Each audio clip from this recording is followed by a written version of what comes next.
Palace of Westminster centred the thoughts of the British Commonwealth of Nations. For the first time, for the benefit of all Her Majesty's subjects, the opening of Parliament was being filmed.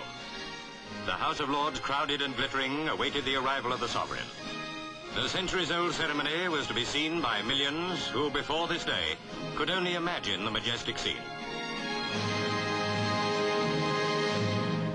The imperial crown was brought to Westminster from St. James's Palace. It was received by the Lord Great Chamberlain, the Marquis of Cholmondeley, and by him placed on a table in the Royal Gallery. To the privileged assembled company, it was a sign that the Queen herself would soon arrive. But now all eyes were drawn to the jeweled emblem itself. Made for Queen Victoria, it was last refashioned for the present Queen. Nearly 3,000 diamonds sparkled beneath the lights. Now came the sword of state and the cap of maintenance. Viscount Montgomery was to have the honor of bearing the sword. The Earl of Home, the cap, which has been carried at openings of Parliament for more than 400 years. Its origin is not clearly known. The Duke and Duchess of Gloucester, with the Duchess of Kent and her daughter Princess Alexandra and Princess Alice, came towards their places.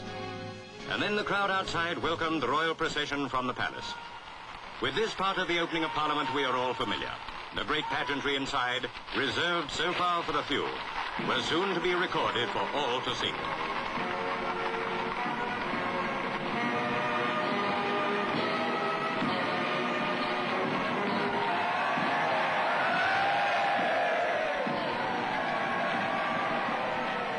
Earlier, the yeomen of the guard performed their traditional duty of searching the vaults beneath Parliament.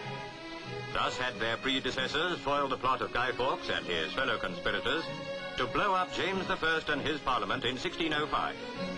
The search is always made before the royal opening, but Guy Fawkes had no successors. In the Royal Gallery, leading into the Chamber of the Lords, it is now within minutes of 11 o'clock. Her Majesty is in the robing room, and the Lord Great Chamberlain commands that the door be opened. The time-honored ceremonial achieves an entrance beyond the possibilities of any stage. The Queen's Most Excellent Majesty, to use the old official wording, is escorted towards the House of Lords. Complying with tradition, the Duke of Norfolk, the Earl Marshal, and the Lord Great Chamberlain walk backwards before her.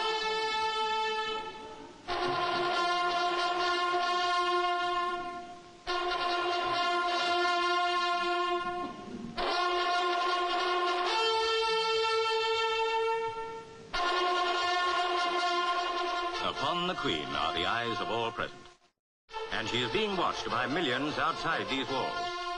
Well might Her Majesty find the ordeal beyond her bearing, yet never was she more composed, never more dignified.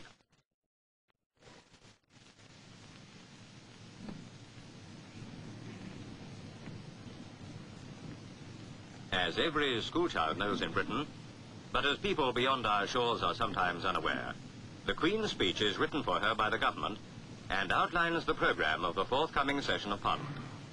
She herself does not frame the legislation. The Crown is above party. And on this morning in the Royal Gallery, there were no thoughts of party, only of the realm and the gracious lady who adorns the throne.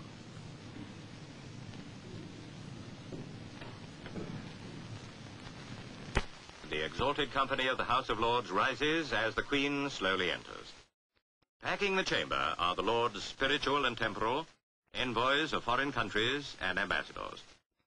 The attention of all is gripped as Her Majesty mounts the dais to the throne. It all makes a perfect setting for the historic occasion, the first pictorial recording of the opening of Parliament. Lord Montgomery bears the sword of state on the right, the Earl of Home on the left carries the cap of maintenance. My lords, pray be seated.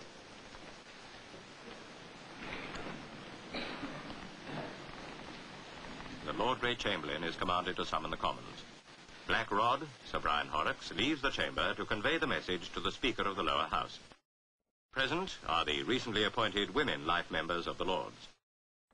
Quietly, everyone awaits the arrival of the faithful Commons, who must assemble standing to hear the gracious speech. For though the House of Lords has lost much of its power, the old forms are observed. The Speaker of the House of Commons is attended by all the members. The Prime Minister stands at the head of his party, Mr. Gateskill at the head of his. Later, they would return to their own house. Now, as only at the opening of Parliament, the three estates meet together, Queen, Lords and Commons. The Lord Chancellor, Lord Kilmuir, takes the printed speech from the purse and humbly proffers it to the Sovereign. And with assurance well befitting her rank, Her Majesty delivers her gracious speech. My Lords and members of the House of Commons, I look forward eagerly to the tour of Canada, which I shall carry out next summer with my dear husband. The peoples of Canada and the United Kingdom have long shared a common destiny. It is our hope that the friendship and understanding between them will be strengthened still further by our visit. We also look forward with much pleasure to our stay in Ghana in the autumn of next year. This will be my first opportunity of meeting my people in this new member country of the Commonwealth, and I particularly welcome it. I hope that it will also be possible for me to visit Sierra Leone and Gambia.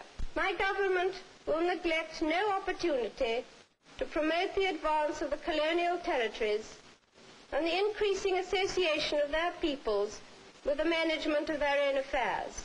My government will seek to play a full and constructive part in preserving peace and justice and promoting improved standards of life throughout the world. To this end, they will actively support the United Nations and the North Atlantic Alliance and other regional pacts of which they are members. My Lords and members of the House of Commons, today, for the first time, this ceremony is being watched not only by those who are present in this chamber, but by many millions of my subjects.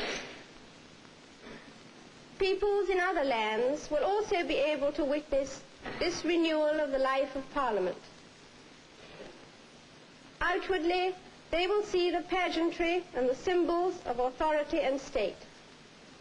But in their hearts, they will surely respond to the spirit of hope and purpose which inspires our parliamentary tradition. In this spirit, I pray that the blessing of Almighty God may rest upon your councils.